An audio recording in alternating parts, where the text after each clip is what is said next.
রব্বুল আলামিনের ঘর মসজিদ, বলেন না সুবহানাল্লাহ। মসজিদ কি এমনি এমনি হয়? মসজিদ ঘর এমনি এমনি হয় নাই,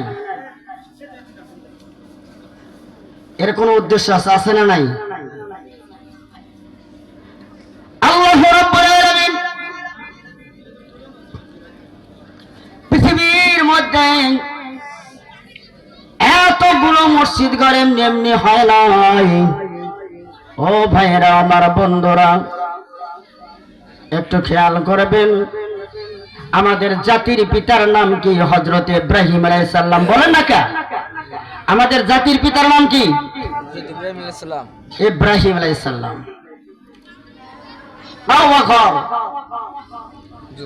প্রথম নির্মাণ করেছেন ইব্রাহিম আলাইহিস সালাম। বলেন না আল্লাহু আকবার, জোরে বলেন আল্লাহু আকবার।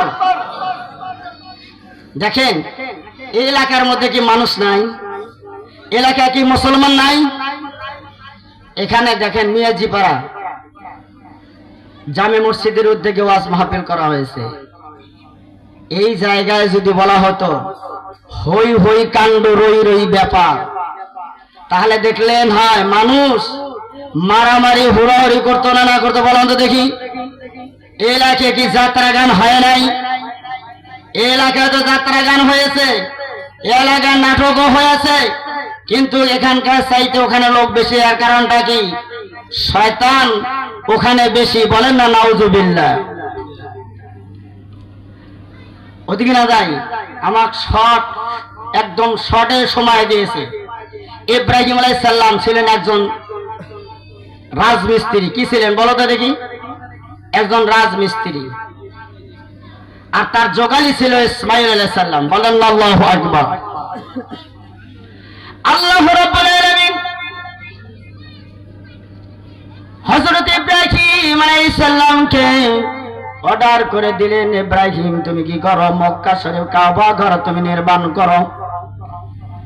ইব্রাহিম আলাইহিস সালাম ওই কাবা ঘর যখন নির্মাণ করা শুরু করলেন, ভাইজান, আল্লাহ রাব্বুল আলামিন বললেন, ও জিবরাইল তুমি চলে যাও।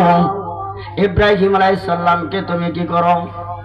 পাথরগুলোতে জোগাড় করে দাও এবং সিমেন্ট গুলো জোগাড় করে দাও। ইব্রাহিম আলাইহিস সালাম তিনি ছিলেন একজন রাজমিস্ত্রি, আর ইসমাঈল আলাইহিস সালাম ছিলেন যোগালী। দুই বাপ বেটা একত্রিত হইয়া মক্কা শরীফ যখন নির্মাণ করা শুরু করলেন, মক্কা শরীফ তৈরি করা শুরু করলেন।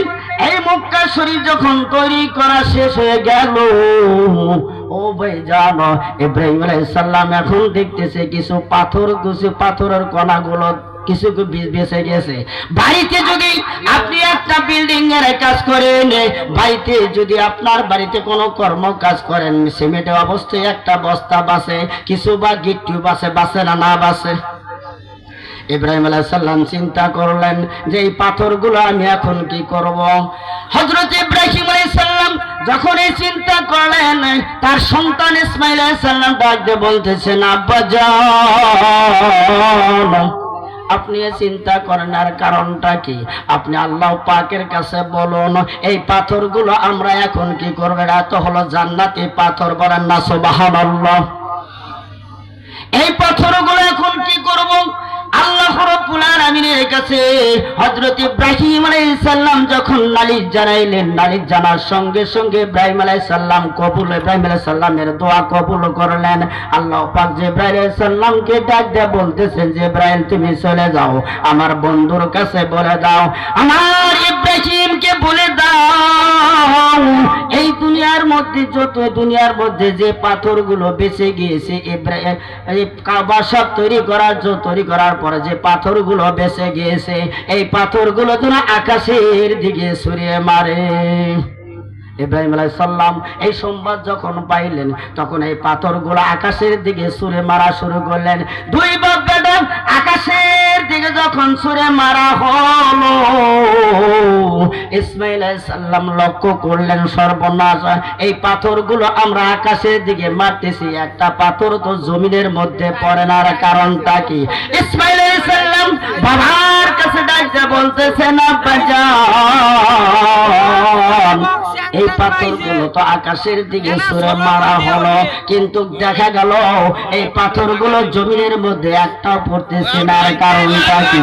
ইব্রাহিম আলাইহিস সালামের কাছে যখন তার সন্তান এই কথা বললেন, ইব্রাহিম আলাইহিস সালাম আল্লাহ পাকের কাছে ডাকতে বলতেছে, না